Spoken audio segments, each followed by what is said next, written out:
আসসালামু আলাইকুম। আজকের খবর থেকে আমি বাজিদ পরিচালক বলছিলাম, রাজশাহী স্টেশন।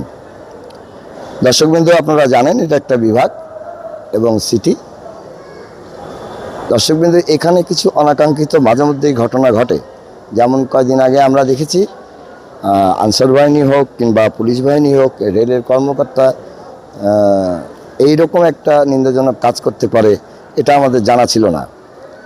আমরা এই বিষয়ে নিন্দা জানাই, কারণ যে বিষয়ে আসলে খুবই দুঃখজনক যে যাত্রীকে ঢিল মারা হয়েছিল।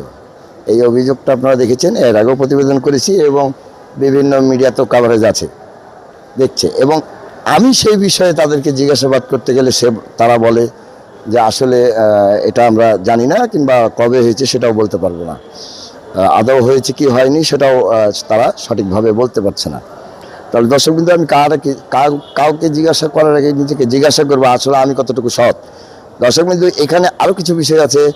যেমন একটা রেজিস্ট্রেশনে যদি 4টা টিকিট কাটা হয়, তারপরেও সেবামূলকভাবে 20 টাকা করে প্রতিটা টিকিটে ধরে। একটা রেজিস্ট্রেশনে আমরা জানা মতে 20 টাকা করে ধরে, এটা ঠিক ছিল। কিন্তু প্রতিটা টিকিটে একটা রেজিস্ট্রেশনে 20 টাকা করে কাটবে, এটা অনৈতিক এবং অহৌতুক। দর্শকবৃন্দ, এই যে ঢিলমালা কেন্দ্র করে একটা বিশৃঙ্খলা কিছুদিন আগেও সৃষ্টি হয়েছিল, আমরাও মিডিয়াতে দেখেছি, কিংবা মিডিয়া হিসাবে আমরাও এখানে এসে প্রতিবেদন করেছিলাম। দর্শকবৃন্দ, সেই বিষয়েও আমিও কথা বলি এবং তারা বলে যে এই বিষয়ে আমাদের জানা নেই। অথচ প্রতিটা মিডিয়া দেখছে, প্রতিটা জায়গার লোক দেখছে, বলছে যে এই বিষয়ে পদক্ষেপ নেওয়া উচিত। রেল সরকারি বিভাগে সবচেয়ে বড় দুর্নীতি, হসপিটাল থেকে শুরু করে রেল বিভাগে এই সম্পূর্ণ দুর্নীতিগুলো, যদি কোনো ঊর্ধ্ব কর্মকর্তা আমার ভিউয়ার্স হয়ে থাকেন কিংবা যদি আমার চ্যানেলের হয়ে থাকেন দর্শক, তাহলে অবশ্যই এই বিষয়ে পদক্ষেপ নেবেন।